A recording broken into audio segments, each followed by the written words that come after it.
Tenemos a la compañera Yolanda García Bustos. Ella es promotora y creadora cultural. Ella se define como cronista urbana. Cedo la palabra a nuestra compañera Yolanda, que en este momento su tema que da entrada en el libro es Chiles en Nogada, arte, mestizaje e identidad. Pues escuchemos de viva voz de la compañera Yolanda, pues qué nos tiene preparado, porque seguramente nos tiene una sorpresa preparada también. Muchas gracias. No es de las galletas mamuts, es de restos arqueológicos que se han encontrado en esta cosa. Y Chiles en Nogada, arte, mestizaje e identidad. Al cumplirse 690 años de la fundación de la Ciudad de México, resulta oportuno observar la contemporaneidad del arte y la cultura en la comida mexicana de nuestro siglo. Por ejemplo, en el caso del Valle de México, el núcleo de la diversidad biológica chile, maíz y frijol ha sufrido variaciones, pero sigue siendo aún en el siglo XXI parte fundamental de la comida de los defeños. Resultaría una labor titánica hablar de esa trilogía por su amplia gama, por lo que se me antoja fácil hurgar solo en una mínima parte, al Chile, y hacerlo desde los saberes y conocimientos que obtuve gracias a las largas charlas alrededor del fogón de mi abuelita y mi madre, y por qué no, de alguno que otro experto en la materia. La necesidad culinaria de Chile trascendió a la cocina mestiza mexicana. Basta ver y paladear ese fruto de fuego para que se inciten nuestros sentidos. Planta la que hay que tocar con respeto, pues en su interior contiene una gran cantidad de semillas que calcinan. Sus colores pasan por el verde, el rojo y el amarillo, la mayoría de ellos picantes, y forman parte esencial de la cocina tradicional mexicana. Yo voy a pasarles esto para que vayamos abriendo apetito.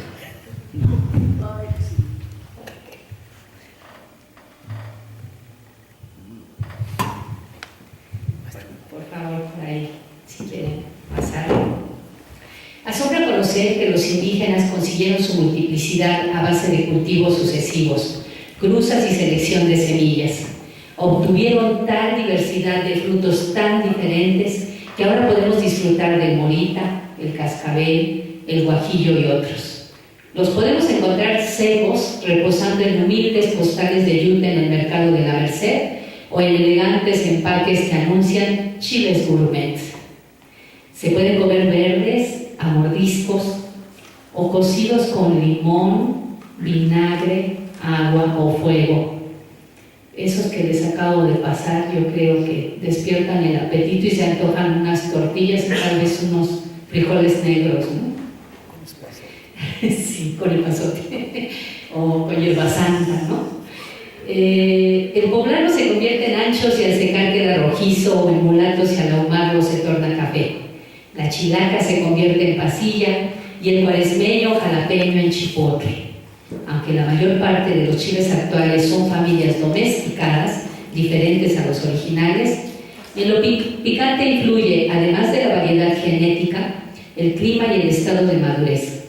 Los chiles del trópico son en general más picantes que los de zonas templadas y cuando están maduros pican más que cuando están verdes. El chilmoli, o salsa de chile, era una comida de uso constante y muy apreciada por los aztecas, según narra Fray Bernardino de Sahagún. Si alguno tomaba la comida ajena o la trocaba, castigábanle por ello. Eran muy recatados y curiosos, que no derramaten gota ni pizca de la comida que tomaban allí donde comían. Y si alguno derramaba alguna gota del chilmoli, luego le anotaban la culpa para castigarle. Me maravilla recordar el olor a humo de mi abuelita cuando me explicaba que los sabores en la cocina se enriquecieron desde épocas prehispánicas gracias al uso del chile, que además nuestros ancestros descubrieron ayudaba a la digestión, siempre y cuando después de asarlo y hacerlo sudar en un trapo húmedo, se le retirara el ollejo pelándolo y desvenándolo. Recordar el mes de agosto en la cocina con mi madre es un verdadero regocijo, pues eran días para aprender a cocinar y comer los frutos que la madre tierra vierte a manos llenas en esas épocas. Por ejemplo, el chile poblano, del que surge otro importante platillo, el mestizo chile en nogada, que nos permite acariciar los olores en la comida. El mestizaje fue uno de los muchos cambios que provocó la conquista española en Mesoamérica. Mestizaje que surge de la cruza de dos tipos de especies distintas, animales o vegetales, que da lugar a una nueva con características de ambas. Por ejemplo, Bolívar Echeverría menciona que en América recién colonizada el mestizaje de las formas culturales apareció como una táctica de conservación de vida después de la muerte, en el comportamiento de los naturales sometidos. Esto es cuando él habla principalmente de cómo mucha gente ha atacado a la Malinche, y bueno, él lo ve desde este lado, ¿no? Era preservar la vida y aceptar lo que se estaba dando.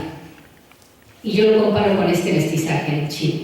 Por eso cuando hablamos de mestizaje encontramos que la alimentación mexica, al integrar elementos europeos en su guiso, consiguió presentarla sin que los indígenas entraran en conflicto, mezclando sabiduría y audacia.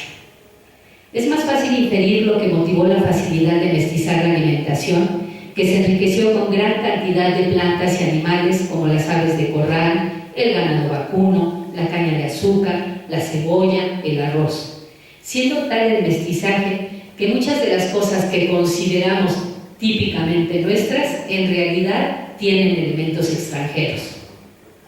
El chile consiguió mezclarse exitosamente con el cerdo y el cordero, animales europeos que terminaron por domar su sabor ante los fuertes sabores de salsas y adobos mexicas, enriqueciéndose ambos e imponiéndose así el mestizaje del que podríamos hacer una analogía con lo que comenta Echeverría cuando cita lo que Todorov ve en la Malinche. El primer ejemplo, y por eso mismo el símbolo del mestizaje cultural, comprendido como afirmación de lo propio en la asimilación de lo ajeno, destinado a trascender tanto la forma cultural propia como la forma cultural ajena, para que ambas, negadas de esta manera, puedan afirmarse en una forma tercera diferente de las dos. Esquema del mestizaje cultural, salvaje, no planeado sino forzado por las circunstancias. Los mexicas tenían una particular comunión con la naturaleza. Asimilaron los elementos de la alimentación de los conquistadores, enriqueciendo la comida propia y legándola a posteriores generaciones. Con el ejemplo de los chiles en nogada, no solo se puede aclarar el término de mestizaje, sino también el de identidad. Identidad, ese pegamento de la conciencia que mantiene unidas sus partes y que resulta primordial para concretar qué nos caracteriza como grupo y qué nos diferencia de otros. Tal y como se observa en el escenario impalpable de la comida mexicana, que con toda su carga identitaria se brinda plena para que el cocinero haga con ella lo que quiera, la mestice, la indigenice o la fusione, sin perder su muy personal sello de tipificación que se alimenta de toda la cultura que le llega para el disfrute espiritual que funciona como un ancla del ser humano. Basta con observar el trigarante en la mesa, el chile en nogada, del que se narra que aunque en la época prehispánica ya se consumían chiles rellenos de carne sin capear, fue en el siglo XVIII que se servía como postre virreinal y sin carne. Según el investigador Eduardo Merlo del Centro INA de Puebla, quien también rechaza la versión más popular, pero que por romántica se hace necesaria traerla a cuenta. Según esta, en agosto de 1821, las madres agustinas del convento de Santa Mónica, en Puebla, elaboraron un platillo alegórico a la bandera del ejército trigarante para agasajar a Agustín de Iturbide. Aprovecharon que ese mes, con su perezoso letargo, traía la maduración de los chiles poblanos, las nueces de Castilla y las granadas. Pero además el día 28 se celebraba el Día de San Agustín, así como el cumpleaños de Agustín de Iturbide, el caudillo de la independencia. Periodo en que fluía el barroco y se cohesionaba el mestizaje que no era el resultado de una necesidad, sino más bien respondía a las estructuras históricas del país, a su geografía e incluso a su situación climática. Con ese pretexto, los colores verde, blanco y rojo se posaron en la mesa para pasar a formar parte de la historia nacional. Ataviando a un chile relleno con frutas, capeado y bañado en salsa a base de crema, nueces y jerez, perejil y granada. Para ese siglo XIX, al relleno se le añadió carne molida de res y luego de cerdo, preparado sin capear en huevo. El relleno de ellos contiene ingredientes de los 4 continentes: Asia, la granada, la cebolla, el durazno, la canela, la pimienta, el orégano. De África, clavo, tomillo, almendras, piñones, azafrán. De Europa, nueces de Castilla, carne, manzana, pera, pasas, perejil, aceites. Y el resto es nuestro: vainilla, plátano, jitomate, chile poblano. Pero este platillo eminentemente mexicano también podríamos catalogarlo como totalmente barroco. Por eso hablo del chile en nogada como arte también, porque si nosotros recordamos la arquitectura barroca o el arte barroco de las diferentes iglesias que tenemos cerca de nuestros barrios y pueblos, vemos cómo es abigarrado, vemos estos colores que se manejan en él, vemos incluso esos claroscuros reconocidos dentro de este movimiento de arte barroco. Y yo por eso comparo a la cocina como un arte también. Y en el chile en nogada yo creo que lo podemos encontrar porque el concepto de barroco ha salido de la historia del arte y la literatura en particular y se ha afirmado como una categoría de la historia de la cultura en general. En los materiales provenientes de los siglos XVII y XVIII y que se solían explicar como simples rezagos de una época pasada o como simples anuncios de otra por venir, se trata de una abigarrada serie de comportamientos y objetos sociales que en medio de su heterogeneidad muestran, sin embargo, una cierta copertenencia entre sí.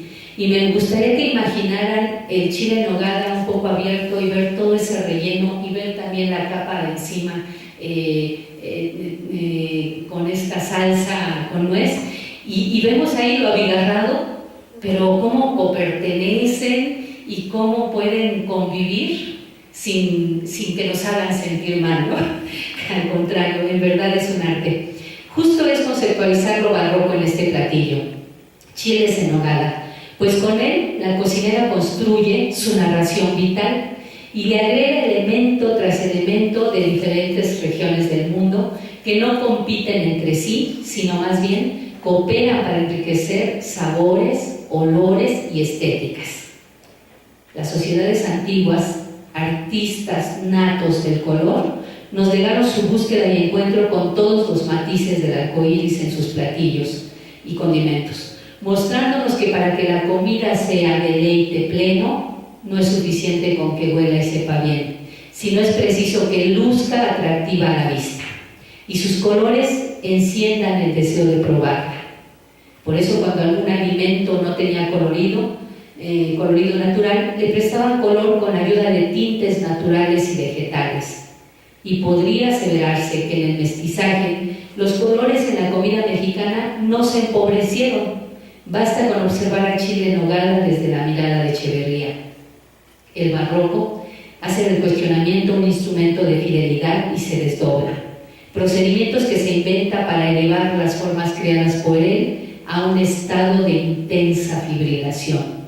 Los mismos que producen aquella apariencia rebuscada, ornamentalista y formalista que lo distingue, están encaminadas a despertar la dramaticidad originaria que se supone dormida en él. Si en la época prehispánica estos chiles ya se asaban y se pelaban y lucían esa textura terciopelada y según Hacha las mujeres carecían de conciencia estética, pues ellas no tenían la intención de producir características estéticas. En sus elementos no existe ese parámetro. Ellas son mujeres sensibles con un conocimiento tan espiritual y tan fuerte que lo van a hacer de manera natural. Van a construir y elaborar estos objetos con estas determinadas características y diseños de acuerdo a los elementos que tienen. La estética está relacionada con la sensibilidad y no solo con la belleza.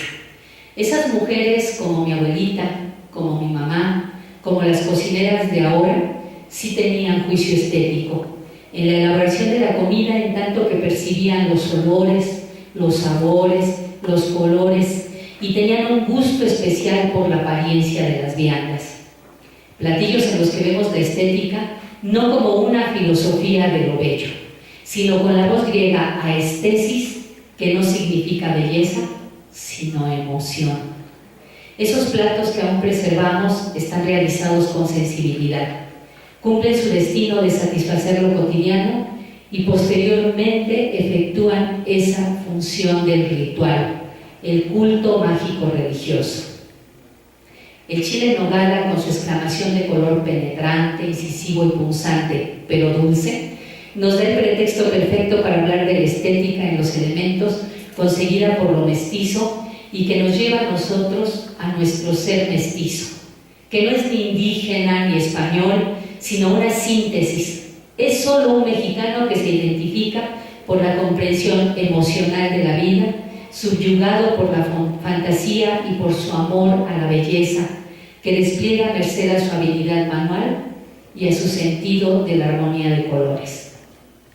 Hoy nos enorgullecemos de las estéticas precolombinas, aunque menospreciemos a los indígenas que las gestaron. Lo mismo sucede con nuestra gastronomía.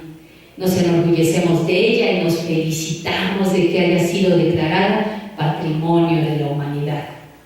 Pero menospreciamos a las mujeres que aún cocinan con frases como «es una simple ama de casa», cuando en esa simple ama de casa puede estar mi madre, mi abuelita, mi hermana, mi amiga, que desde su laboratorio, que es la cocina, crean arte efímero, magia, rituales, mitos, y que en sus estéticas se dirigen a fuerzas sobrenaturales, mientras lo exhibido en museos es pálido reflejo de la grandeza estética de nuestros antecedentes precolombinos.